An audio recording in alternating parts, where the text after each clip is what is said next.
ఈరోజు క్లాస్లో మనం గణిత శాస్త్ర అభ్యసనలో సామాజిక వనరుల వినియోగం గురించి తెలుసుకుందాం.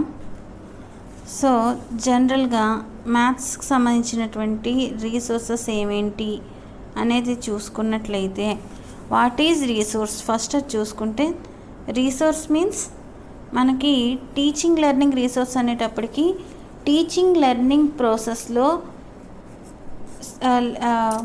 ఉపయోగించుకునేటువంటి ప్రతి టూల్ని కూడా మనం రీసోర్స్గానే చెప్పవచ్చు. టీచింగ్ లెర్నింగ్ ప్రాసెస్ అనేది సక్సెస్ఫుల్ కావటం కోసం ఇన్వాల్వ్ చేసేటువంటి ప్రతి ఎలిమెంట్ని మనం రీసోర్స్గానే చెప్పచ్చు. సో అలా గమనించినప్పుడు ఈ రీసోర్సెస్ అనే వాటిని మనం చూసుకున్నట్లయితే 3 టైప్స్గా డివైడ్ చేసుకోవచ్చు. ఒకటి natural resources, second one physical resources,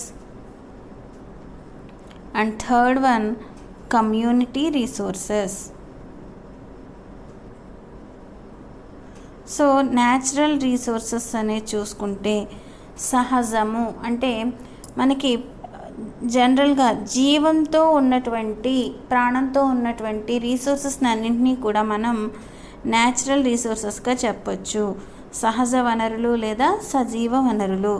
వీటికి ఎగ్జాంపుల్స్ ఇప్పుడు ఏం చెప్పుకుంటాం? లివింగ్ థింగ్స్ అనేది గమనిస్తే అంటే వృక్షాలు, ట్రీస్, యానిమల్స్, ఫీల్డ్స్, ఇవన్నీ కూడా మనకి న్యాచురల్ రీసోర్సెస్కి ఎగ్జాంపుల్స్గా చెప్పొచ్చు.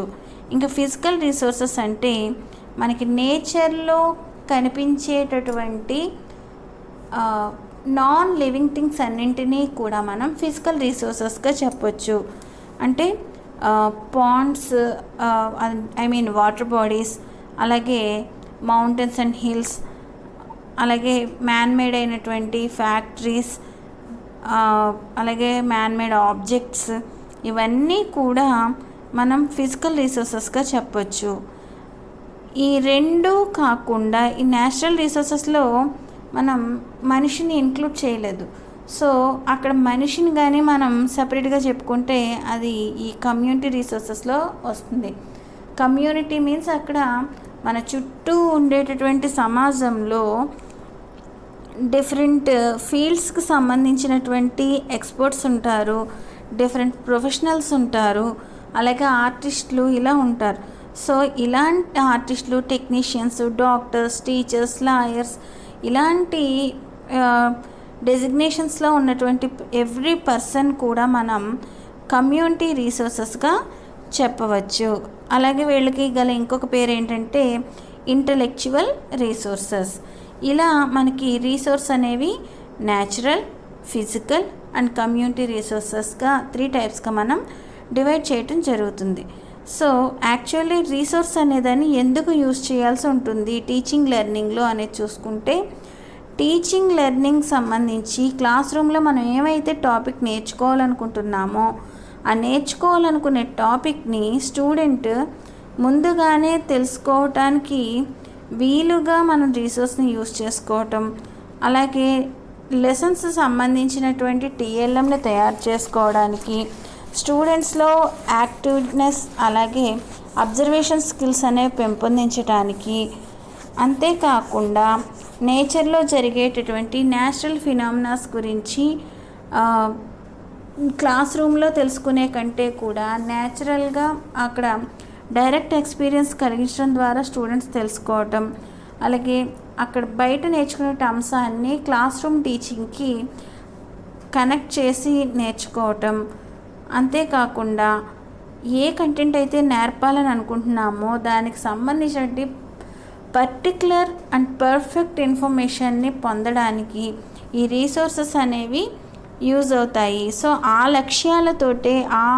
లక్ష్యంతో రీసోర్స్ అనేది మనకి టీచింగ్ అండ్ లెర్నింగ్లో ఇంక్లూడ్ చేయాలని చెప్పడం జరిగింది.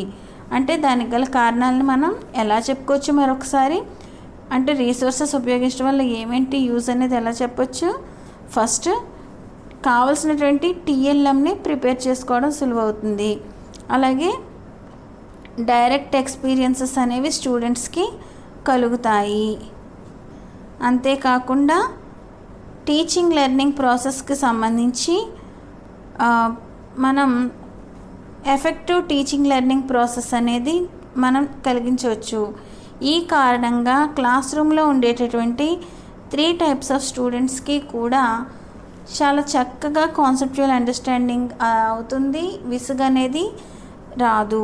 అలాగే డైరెక్ట్ ఎక్స్పీరియన్స్ అనేది వస్తుంది కాబట్టి ఆటోమేటిక్గా అబ్స్ట్రాక్ట్ ఫామ్లో ఉన్నటువంటి టాపిక్స్ని మనం కాంక్రీట్ టాపిక్స్ కంటెంట్గా మనం చేసే ఛాన్స్ అనేది ఉంటుంది. అంతేకాకుండా స్కూల్ రీసోర్సెస్ నుంచి రానటువంటి ఇన్ఫర్మేషన్ని కమ్యూనిటీ నుంచి పొందే ఛాన్స్ అనేది ఉంటుంది. అలాగే స్టూడెంట్స్లో ఉన్నటువంటి ఇంటర్నల్ పవర్స్ ఏవైతే ఉన్నాయో అబ్జర్వేషన్స్, క్లాసిఫికేషన్, డిస్క్రిమినేషన్, ఈ టైప్ ఆఫ్ పవర్స్ అన్నింటినీ కూడా డెవలప్ చేసే ఛాన్స్ అనేది ఉంటుంది. అంతేకాకుండా మనకి సోషల్ అంటే సొసైటీలో ఏ విధంగా లైఫ్ లీడ్ చేయాలో దానికి సంబంధించినటువంటి ఇన్ఫర్మేషన్ని స్టూడెంట్ ఈ రీసోర్సెస్ని యూజ్ చేసుకునే భాగంలో తెలుసుకునే ఛాన్స్ అనేది ఉంటుంది. మరి ఈ రీసోర్సెస్ని ఏ విధంగా యూజ్ చేసుకోవచ్చు అంటే రీసోర్సెస్ని యూజ్ చేసుకునే విధానం చూసుకుంటే అక్కడ 2 టైప్స్లో మనం చెప్పుకోవచ్చు. ఒకటి సమాజాన్ని బ్రింగప్ సొసైటీ ఇంటూ స్కూల్ అంటే సొసైటీస్ ఇంటూ స్కూల్, సమాజాన్ని స్కూల్లోకి తీసుకురావడం ద్వారా మనం రీసోర్స్ని యూజ్ చేసుకోవడం ఒక మెథడ్ అయితే, స్టూడెంట్స్ని సొసైటీలోకి స్కూల్ని స్కూల్ అంటే ఇక్కడ స్కూల్ని తీసుకెళ్ళడం అని కాదు, స్కూల్లో ఉన్నటువంటి స్టూడెంట్స్ని సొసైటీలోకి తీసుకెళ్ళడం ద్వారా యూజ్ చేసుకోవడం అనేది సెకండ్ మెథడ్. అంటే మనకి అలా చూసుకున్నట్లయితే పాఠశాలను సమాజంలోకి తీసుకెళ్ళడం, సమాజాన్ని పాఠశాలలోకి తీసుకురావటం. అంటే అక్కడ సొసైటీ ఇంటూ స్కూల్స్ అంటే సొసైటీలో మనం ఉన్నటువంటి రీసోర్సెస్ ఏవైతే ఉన్నాయో అంటే మనం ఇందాక టైప్స్ ఆఫ్ రీసోర్సెస్ చెప్పుకున్నప్పుడు physical, natural and community resources చెప్పుకున్నాం. సో ఆ కమ్యూనిటీ రీసోర్సెస్ అనేది వాళ్ళకి ఇంకొక పేరు ఏమని చెప్పుకున్నాం, ఇంటలెక్చువల్ రీసోర్సెస్. అంటే ఆ డిఫరెంట్ ఫీల్డ్స్లో ఎక్స్పర్ట్స్ అయినటువంటి పర్సన్స్ని స్కూల్కి తీసుకువచ్చి వారితోటి గెస్ట్ లెక్చర్స్ ఇప్పించడం ద్వారా ఆయా పాఠ్యాంశాలని స్టూడెంట్స్కి అర్థమయ్యేలా చెప్పడం అనేది సొసైటీ ఇంటూ స్కూల్ అనేటటువంటి విధంగా మనం చెప్పుకుంటే, స్కూల్ని సొసైటీలోకి తీసుకెళ్ళడం అంటే న్యాచురల్ అండ్ ఫిజికల్ రీసోర్సెస్ని చూసినప్పుడు వాటిని గమనించడానికి స్టూడెంట్స్నే బయటికి తీసుకెళ్ళడం. అంటే మనకి ఇందులో వేటిని చెప్పుకోవచ్చు అంటే విజిట్స్, ఫీల్డ్ ట్రిప్స్,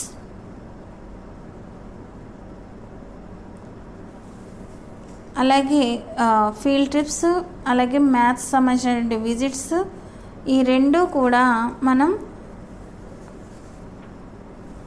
బయటికి తీసుకెళ్ళేటటువంటి రీసోర్స్ని ఉపయోగించేటువంటి సెకండ్ మెథడ్గా చెప్పచ్చు. ఇక్కడ విజిట్స్ అనేది కానీ మనం చూసుకున్నట్లయితే మన ఏ లెసన్ అయితే చెప్పాలనుకుంటున్నామో ఆ లెసన్కి సంబంధించిన టాపిక్ మన చుట్టుపక్కల బయట ఎక్కడైనా సరే స్టూడెంట్స్కి అర్థమయ్యేలాగా అక్కడ తీసుకువెళ్తే ఆ టాపిక్ ఇంకా బాగా అర్థమవుతుందని అనిపిస్తే అక్కడ తీసుకువెళ్ళి గమనించమండం అనమాట. ఫర్ ఎగ్జాంపుల్ మనకి బ్యాంకింగ్ అనేది ఒకసారి చూద్దాం. సోషల్కి సంబంధించి బ్యాంకింగ్ వ్యవస్థ ఏంటి, ఎలా ఉంటుంది అనేది మనం అందులో బ్యాంక్ చేసే పనులు ఏంటి ఇవన్నీ లెసన్లా జనరల్గా చెప్పుకుంటూ వెళ్ళే కంటే కూడా ఒకరోజు బ్యాంక్ మేనేజర్ యొక్క పర్మిషన్ తీసుకుని స్టూడెంట్స్ అందరినీ కూడా అక్కడ డైరెక్ట్ బ్యాంకుకి తీసుకువెళ్ళి అక్కడ జరిగేటువంటి వర్క్స్ని గమనించమంటం ద్వారా, అలాగే వాటికి సంబంధించి ఏమేమి పనులు ఎలా జరుగుతున్నాయి అక్కడ వాళ్ళని అడిగి ఇన్ఫర్మేషన్ గ్యాదర్ చేయమనేటువంటి వర్క్ అసైన్ చేయటం ద్వారా స్టూడెంట్సే బ్యాంక్కి సంబంధించిన పనులు ఏంటి, అది ఎలా వర్క్ అవుతుంది అనే దాన్ని తెలుసుకుంటారు. అలాగే ఒక పరిపాలనకు సంబంధించి కూడా చూసుకున్నప్పుడు లోకల్ బాడీకి సంబంధించి చెప్పేటప్పుడు పంచాయతీ ఆఫీసులు ఇలాంటివి ఉంటాయి కదా. సో అక్కడ తీసుకెళ్ళి అక్కడ ఎంతమంది ఉన్నారు ఏంటి ఇలాంటి వాటిని వాళ్ళు గమనించడం ద్వారా స్థానిక స్వపరిపాలన అనే దానికి సంబంధించి కూడా వాళ్ళు తెలుసుకునే ఛాన్స్ ఉంది. అంటే అక్కడ లెసన్ ఏదైతే చెప్పాలనుకుంటున్నామో అది జనరల్గా చెప్పేదానికంటే కూడా వీళ్ళని అది ఎలా ఆ సిస్టమ్ ఎలా వర్క్ అవుతుందో జరిగే ప్లేస్కి తీసుకెళ్ళి చూపిస్తున్నాం. అంతేకాకుండా ఇప్పుడు అదే సైన్స్ చూసుకుంటే ఇంద్రధనుస్సు ఎలా ఏర్పడుతుంది మనం జనరల్గా చెప్పే కంటే అది కరెక్ట్గా సీజన్ అనుకోండి, ఆటోమేటిక్గా వర్షం వచ్చి తగ్గే టైము బయలకు అలా ఉంటే ఆటోమేటిక్గా బయటకు తీసుకువెళ్ళి ఆ ఇంద్రధనుస్సు ఏర్పడడాన్ని ఎలా ఏర్పడుతుందో వాళ్ళు చూస్తూ ఉండగా మనం అబ్జర్వ్ చేసేది చెప్పొచ్చు. లేదా చక్కెర ఎలా తయారవుతుంది, దగ్గరలో ఏమైనా షుగర్ ఫ్యాక్టరీ ఉందనుకోండి, అక్కడ తీసుకుని వెళ్ళి వాళ్ళు చూడడం ద్వారా అబ్జర్వ్ చేయడం ద్వారా వాళ్ళు మనం చెప్పేదానికంటే కూడా ఎక్కువ ఇన్ఫర్మేషన్ని బాగా అర్థం చేసుకునేటటువంటి ఛాన్స్ ఉంటుంది. ఇలా వీటికి ఆ టాపిక్స్ సంబంధించినటువంటి అంశాలని సంబంధించి ఎక్స్ప్లెయిన్ చేసినటువంటి ప్లేసెస్ ఏమైనా ఉంటే వాటిని విజిట్ చేయటం అనేది ఒకటైతే, నెక్స్ట్ ఫీల్డ్ ట్రిప్స్, ఎక్స్కర్షన్స్ అంటే కొన్ని దగ్గరగా ఉంటే కొన్ని అంశాలకి దూరంగా ఉండేటువంటి ప్లేసెస్కి వెళ్ళాల్సి ఉంటుంది. సో అలాగే ఫీల్డ్ ట్రిప్ అనేది ఇంకో విధంగా కూడా మనం చెప్పుకుంటే డైలీ చేసేటటువంటి ప్రోగ్రామ్స్ ఏమైతే ఉంటాయో వాటి నుండి కొంత చేంజ్ అనేది కోరుకుంటూ, అలాగే కొంత విజ్ఞానం కోసం అలాగే వినోదం కోసం వీటన్నింటి కోసం ఒక ప్లేస్కి వెళ్ళినట్లయితే అలాంటి ట్రిప్స్ని మనం ఫీల్డ్ ట్రిప్స్గా చెప్పడం జరుగుతుంది. ఎక్స్కర్షన్స్ అని విజ్ఞాన యాత్రలు లేదా విహారయాత్రలు అంటాం అన్నమాట. సో ఇలాంటి ఫీల్డ్ ట్రిప్స్ అనేవి స్టూడెంట్స్కి ఇందాక మనం చెప్పుకున్నట్టుగా అటు విజ్ఞానాన్ని వినోదాన్ని ఇవ్వడంతో పాటుగా కొన్ని అంశాలు వాళ్ళు డైరెక్ట్గా నేర్చుకోవడానికి యూజ్ అవుతాయి. సో ఆ విధంగా మనం యూజ్ అయ్యేటటువంటి విధంగా మనం ఆ యాత్రలను ఏర్పాటు చేసుకోవాలన్నమాట. సో అలా ఏర్పాటు చేసుకోవడంలో భాగంగా మరి అలాంటి ఫీల్డ్ ట్రిప్స్ ఏర్పాటు చేశారు అంటే మనం ఎలాంటి స్టెప్స్ ఎలా ఆర్గనైజ్ చేసుకోవాలి అన్నప్పుడు కంపల్సరీ మనం planning, preparation, execution,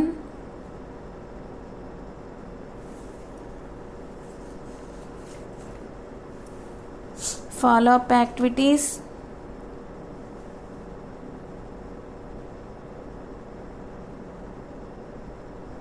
and evaluation.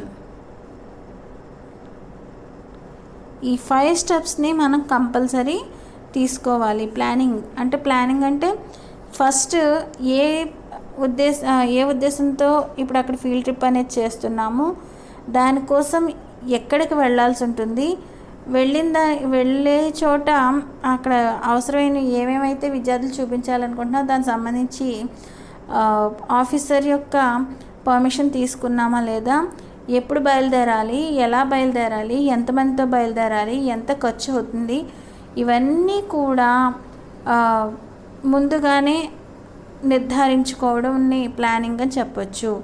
తర్వాత ప్రిపరేషన్, ఏదైతే ప్లాన్ చేసుకున్నామో ఆ ప్లాన్ చేసుకున్న దాని ప్రకారం కంపల్సరీ ఏం చూడాలి ఏం చేయాలి అనే దాన్ని ఆధారంగా చేసుకుని వాటికి సంబంధించిన ఏర్పాట్లు అనేవి ముందుగా చేసుకుని స్టూడెంట్స్కి కూడా ఇది ఎందుకు చేస్తున్నాం ఏంటి, వాళ్ళు అక్కడికి వెళ్ళిన తర్వాత ఏం చేయాల్సి ఉంటుంది, ఇలాంటివన్నీ ముందుగానే చెప్పుంచుకోవాలి. తర్వాత ఎగ్జిక్యూషన్, అమలు చేయటం అంటే అక్కడికి వెళ్ళిన తర్వాత ఆల్రెడీ స్టూడెంట్స్కి ఏం చేయాలి ఏంటని చెప్పాం కదా, అలాగే కొన్ని జాగ్రత్తలు కూడా చెప్తాం. సో వీటన్నిటితో పాటు ఎప్పటికప్పుడు స్పాంటేనియస్గా అక్కడ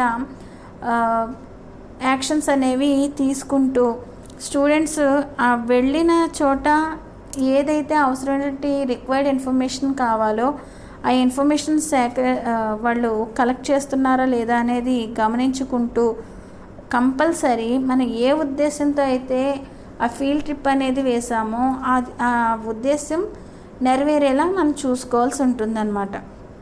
అండ్ ఫాలో అప్ యాక్టివిటీస్ అనేది చూసుకుంటే ఇది మనం ఫీల్డ్ ట్రిప్ అయిపోయింది, వచ్చేసాం స్కూల్కి, వచ్చిన తర్వాత చేసేటువంటి యాక్టివిటీ ఇది. అంటే మనం ఏ ఉద్దేశంతో మనం ఫీల్డ్ ట్రిప్ ఏర్పాటు చేస్తామో ఆ ఉద్దేశం ప్రకారం స్టూడెంట్స్ ఆ ఇన్ఫర్మేషన్స్ని గ్యాదర్ చేసుకుని వచ్చిన తర్వాత మనం దాన్ని క్లాస్ రూమ్లో స్టూడెంట్స్ యొక్క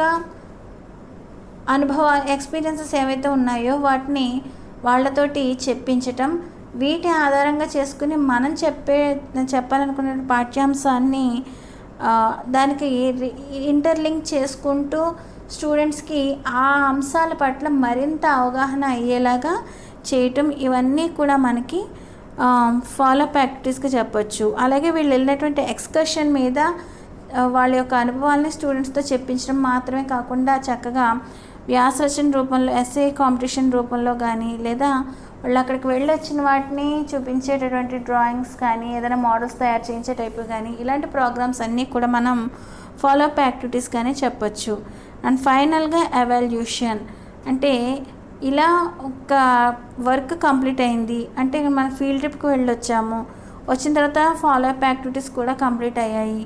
దీన్ని బేస్ చేసుకుని ఇది ఎంతవరకు సక్సెస్ అయింది, ఎంతవరకు సక్సెస్ అవ్వకపోతే ఎందుకు కాలేదు, వీటన్నింటి గురించి కూడా తెలుసుకునేటటువంటిది ఏదైతే ఉందో ఆ వివరణల్ని మనం మూల్యాంకనంగా చెప్పవచ్చు. ఇలా మనం ఒక ఫీల్డ్ ట్రిప్ వేసాము అంటే కంపల్సరీ ఈ స్టెప్స్ అనేవి మనం ఫాలో అవ్వాల్సి ఉంటుంది. ఇలాగ ఫాలో అవ్వాము అంటే దాని ఆధారంగా ఎలాంటి జాగ్రత్తలు తీసుకోవాలని మనం చెప్పొచ్చు. సింపుల్గా వెళ్ళేటప్పుడు తప్పనిసరిగా ప్లానింగ్ అనేది ఉండాలి అని చెప్పుకున్నా. ప్లానింగ్ అనేది ఎలా ఉండాలి అంటే మోనార్కిజంలో కాకుండా ప్రజాస్వామ్య పద్ధతిలో ప్లానింగ్ అనేది, అంటే ఎవరెవరైతే వెళ్ళాలని నిర్ధారించుకున్నారో వారందరికీ ఆమోదయోగ్యంగా ఉండేలా ప్లానింగ్ అనేది ఉండాలి. అంతేకాకుండా టీచర్కి ఎక్కడికి వెళ్తున్నారో వాళ్ళకి సంబంధించిన ఏ ఉద్దేశంతో వెళ్తున్నారు అనేది, అలాగే ఆ ప్లేస్కి సంబంధించిన ఇన్ఫర్మేషన్ కంప్లీట్గా టీచర్కి అవగాహన అనేది ఉండాలి. అంతేకాకుండా అక్కడికి వెళ్ళిన తర్వాత ఎలా ఉండాలి, ఎవరెవరిని కలవాలి, వీటి లేదా ఒకవేళ టీచర్కి దాని గురించి తెలియలేదనుకోండి, కంపల్సరీ అక్కడ ఆ వివరాలని చూపించడానికి వీలుగా సరైనటువంటి గైడ్ని అనేది కూడా మనం ముందుగానే పెట్టుకోవాలి. అలాగే ఎప్పుడూ కూడా ప్రమాదాలు అనేవి రావు కాబట్టి వెళ్ళేటువంటి చోట ఏమైనా రిస్ట్రిక్టెడ్ ఏరియాస్ ఉంటే అలాంటి ప్లేసెస్కి స్టూడెంట్స్కి వెళ్ళకుండా ఎప్పటికప్పుడు మనం వాళ్ళని గైడ్ చేసుకుంటూ జాగ్రత్తగా చూసుకుంటూ ఉండాల్సి ఉంటుంది. అంతేకాకుండా మనం ఆల్రెడీ ఏ ఉద్దేశంతో వెళ్తున్నామో స్టూడెంట్స్కి ముందుగానే చెప్పాలని అంటున్నాం. ఆ వెళ్ళే చోట మనం ఏ ఉద్దేశంతో వెళ్తున్నాం దానికి సంబంధించి స్టూడెంట్స్ ఆ ఇన్ఫర్మేషన్ గ్యాదర్ చేస్తున్నారా లేదా అనే దాన్ని గమనించుకుంటూ ఉండాలి. ఇలా అలాగే మనం ఇందాక చెప్పుకున్నట్టుగా ఫాలోఅప్ యాక్టివిటీస్ అనేవి చేయాల్సి ఉంటుంది, ఎవాల్యుయేట్ చేయాలి. అలాగే అంతా కంప్లీట్ అయిన తర్వాత ఈ ఫీల్డ్ ట్రిప్ సక్సెస్ అవ్వడం కోసం వాళ్ళకి ఎవరెవరైతే సహాయపడ్డారో వాళ్ళకి గివింగ్ థ్యాంక్స్ అనేది కూడా కంపల్సరీ చెప్పాల్సి ఉంటుందన్నమాట.